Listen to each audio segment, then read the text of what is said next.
Rain pelted against the floor-to-ceiling windows of Ethan Parker's 40th floor office in downtown Vancouver's Bentall Tower.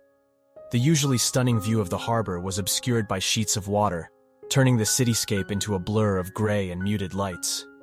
At 42, Ethan absently adjusted his Tom Ford tie while studying the latest acquisition proposal on his desk, another historic building slated for demolition and redevelopment. The intercom buzzed. "Mr. Parker, the investors from Hong Kong are waiting in the conference room." His assistant's voice crackled through. "I'll be right there," he replied, gathering his papers. The meeting proceeded like countless others before it. Ethan delivered his presentation with practiced precision, watching as the investors nodded at his projected returns and market analyses.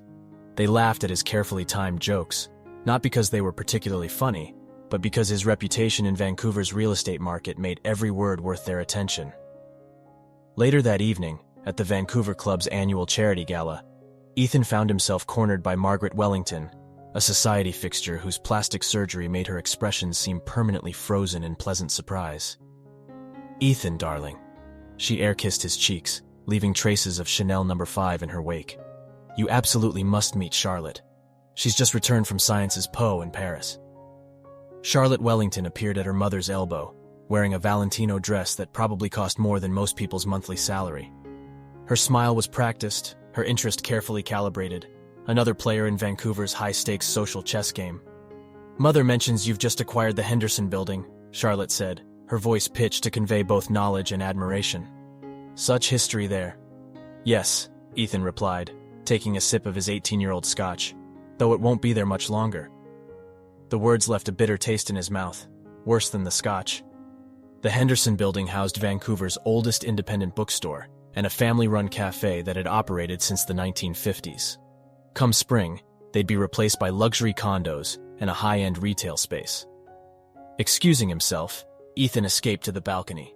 The rain had stopped, leaving behind that distinctive Pacific Northwest petrichor that even the city couldn't fully mask. Below, late-night workers hurried along Granville Street, their lives untouched by the power plays and social maneuvering happening 40 stories above them. That night, in his penthouse apartment overlooking Stanley Park, Ethan stood at his kitchen island, still in his tuxedo pants and dress shirt, sleeves rolled up, tie discarded. The space was immaculate, professionally decorated, regularly cleaned, and utterly soulless. Every surface gleamed with expensive emptiness. He opened his laptop, pulling up the Henderson building plans again. The family who ran the cafe had submitted a letter appealing the eviction. He'd never read it before, but now, in the quiet hours past midnight, their words cut through his carefully constructed armor. "This cafe has been more than a business," they'd written. "It's where people find community, where stories are shared, where real connections happen every day." Real connections. When was the last time he'd had one of those? Portland's Pearl District hummed with morning energy as Ethan, now Evan, adjusted his black canvas apron behind the counter of Bridgetown Coffee Co. The space smelled of freshly ground beans and warm pastries, while vintage jazz played softly through hidden speakers. Exposed brick walls and reclaimed wood tables created an atmosphere worlds away from his former life's sleek minimalism. "Hey, Evan." Sarah, his manager, called from the back room. "Can you check the roast on these beans? Something seems off." 6 weeks into his new life, and he was still amazed at how quickly he'd adapted to the rhythm of cafe work. He grabbed a handful of beans, inhaling their aroma. "They're over-roasted," he said. "Too dark for our house blend." Sarah emerged, her dark curls escaping from under her Portland Trailblazers cap. "Good catch. I'll call the roaster." The morning rush brought the usual mix of tech workers from nearby startups, artists from the warehouse studios, and students from Portland State University. Ethan found himself relaxing into the simple interactions. No hidden agendas, no power plays, just people wanting their daily caffeine fix. "Large oat milk latte, extra hot," a regular named Jim ordered, already pulling out his phone to show Ethan pictures of his new puppy. In his previous life, such casual sharing would have been unthinkable. Here, it felt natural. The bell above the door chimed at exactly 7:45 a.m., and Mia Rodriguez walked in, her dark hair damp from the morning drizzle. She wore the black and white uniform of Clara's diner across the street, and despite the early hour, her smile carried genuine warmth. "Rough night?" Ethan asked, noting the slight shadows under her eyes. "Double shift," she replied, fishing in her pocket for change. "Our evening server called in sick. Large Americano, please." "On the house," he said, already starting her drink. "You look like you need it." "My hero," she grinned, then frowned as she watched him work. "You're new here, right? Your technique is different from the other baristas." Ethan tensed slightly, but kept his movements steady. "Started about 6 weeks ago. Trained at a few places in Vancouver before this. Vancouver, Washington?" "Something like that," he replied, grateful when another customer's arrival prevented further questions. Over the next few weeks, Mia's morning visits became a highlight of Ethan's day. He learned that her family had run Clara's Diner for 3 generations, that she had a younger sister studying engineering at Portland State, and that she could name every regular customer's order by heart. "You know what I love about Portland?" she said one rainy morning, lingering at the counter during a quiet moment. "Everyone has a story here, but nobody's trying to sell it to you. They just live it." The observation hit close to home, making Ethan pause in his methodical cleaning of the espresso machine. "Is that different from other places you've lived?" "I spent a year in Los Angeles," she said, wrinkling her nose. "Everyone there was performing their life instead of living it. Here, people are just real. The word echoed in his mind long after she'd left for her shift at the diner. Spring arrived in Portland with cherry blossoms dusting the sidewalks and intermittent showers that kept the city's signature green vibrant. The morning rush at Bridgetown Coffee had just subsided when Mia burst through the door, her usual smile replaced by worry. "The pipes burst again," she announced, dropping onto a stool at the counter. Instead of her usual Americano, Ethan prepared her chamomile tea with honey, something he'd noticed she ordered on stressful days. "Bad?" he asked, sliding the steaming mug toward her. "Dad's underneath the sink right now with tools he barely knows how to use," she sighed, wrapping her hands around the warm ceramic. "We can't afford another plumber, not after last month's refrigerator repairs." Through the cafe's windows, Ethan could see Clara's Diner across the street. The neon sign flickered intermittently. Another repair needed. But even from here, he could spot the steady stream of regulars making their way through its doors. The place had character. Red vinyl booths worn smooth by decades of use, black and white photos chronicling Portland's history, and windows that had witnessed the city's transformation from industrial hub to artistic haven. "Have you looked into the city's historic business preservation program?" he asked, carefully keeping his tone casual. "They offer grants for infrastructure repairs to establishments over 50 years old." Mia looked up, surprised. "How do you know about that?" "I read a lot," he said, gesturing vaguely toward the stack of local business magazines they kept for customers. "The application deadline is coming up, actually." Later that evening, as he wiped down tables after closing, Ethan caught himself calculating the exact cost of new plumbing for a building of Clara's size. Old habits died hard. The Pearl District's first Thursday art walk brought a busy evening crowd to Bridgetown Coffee. Ethan had just finished crafting an intricate leaf design in a customer's latte when a loud voice cut through the ambient chatter. "These prices are ridiculous. Do you have any idea what's happening to coffee futures in this market?" A man in an expensive suit was berating Sarah about their recent price adjustment. Before he could stop himself, Ethan stepped in. "Actually, sir, considering the current commodity market volatility and the impact of Brazilian frost damage on Arabica futures, our pricing reflects a conservative adjustment to maintain quality while ensuring fair compensation for small batch farmers." The cafe fell silent. Sarah stared at him. Mia, who had just walked in for her usual evening tea, froze halfway to the counter. "I read about it in the Times," he added weakly, but he could see the questions forming in Mia's eyes. More slip-ups followed. During a neighborhood council meeting about local development, he automatically referenced zoning laws and property valuations. While helping Mia carry supplies into the diner, he noticed their accounting software and made detailed suggestions for tax optimization. "You're not just a barista, are you?" Mia asked one evening as they walked through the neighborhood after closing. The setting sun painted the old warehouse buildings in shades of gold, and food carts were setting up for the night crowd. "What makes you say that?" "Little things," she said, stopping to face him. "The way you talk about business, how you carry yourself, your knowledge of, well, everything." "Does it matter?" he asked softly. She studied him for a moment. I guess that depends on why you're hiding. The truth emerged on a Tuesday evening in May. Ethan was cleaning the coffee grinder when 3 men in tailored suits entered the cafe. He recognized them immediately. David Chen, Michael Roberts, and James Wilson, all prominent Vancouver developers he'd worked with countless times. Ethan? Ethan Parker? David's voice carried across the nearly empty cafe. My God, we thought you'd disappeared. Ethan's hands stilled on the grinder. At the corner table, Mia looked up from her book, confusion crossing her face. The great Vancouver ghost himself. Michael approached the counter. Everyone's been speculating. Mental breakdown, secret investigation, midlife crisis. But here you are, playing barista in Portland. Ethan? Mia's voice was barely above a whisper, but it cut through the room like a knife. Parker? The developers finally noticed the tension, their excitement fading into awkward silence. James pulled out his phone, quickly searching something. Holy shit, he muttered, turning the screen toward Mia. There was Ethan's corporate headshot, next to headlines about Vancouver's real estate mogul and his mysterious disappearance.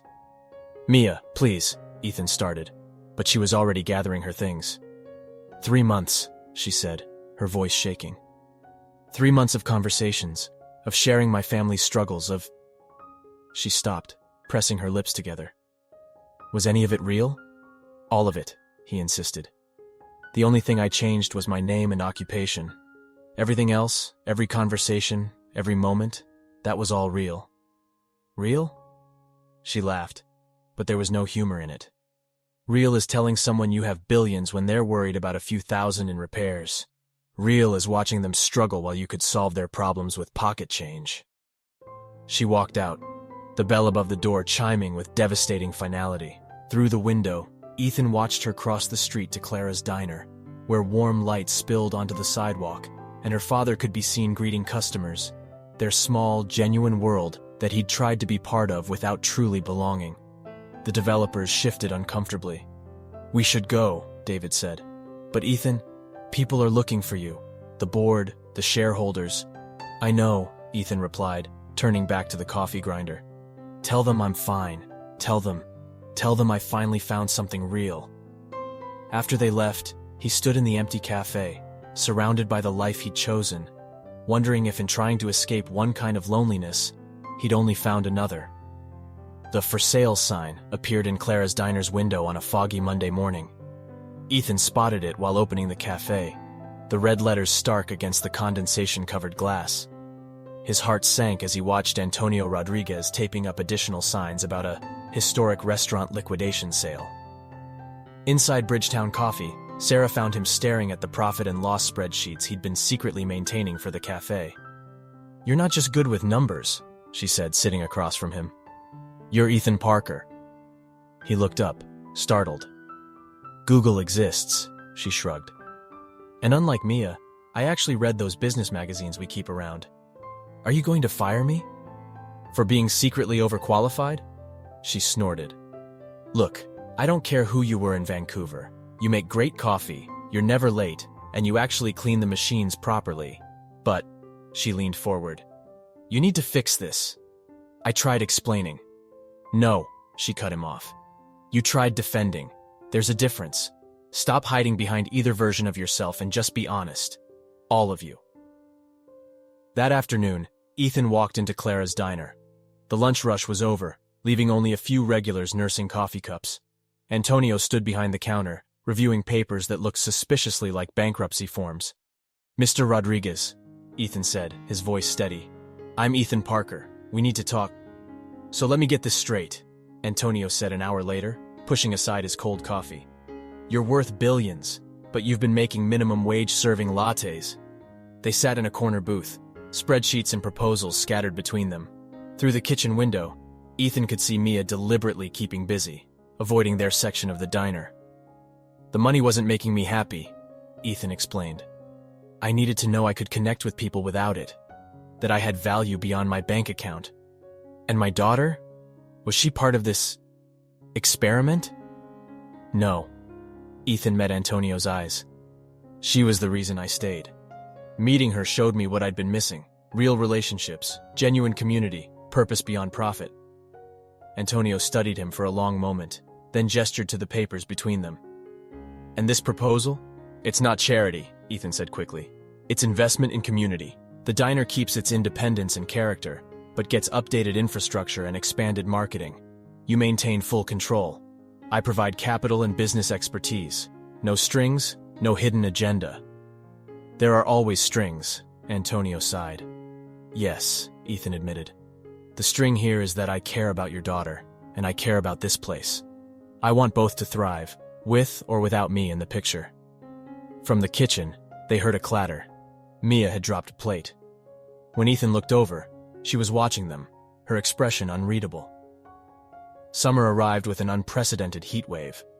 The diner's new air conditioning system, part of the renovation project, kept customers comfortable while other businesses struggled. The updated kitchen equipment made service more efficient, and the restored neon sign drew Instagram-loving tourists without driving away regulars. Ethan maintained his shifts at Bridgetown Coffee, but now split his time between barista duties and managing his company remotely, with a new focus on historic preservation and community development.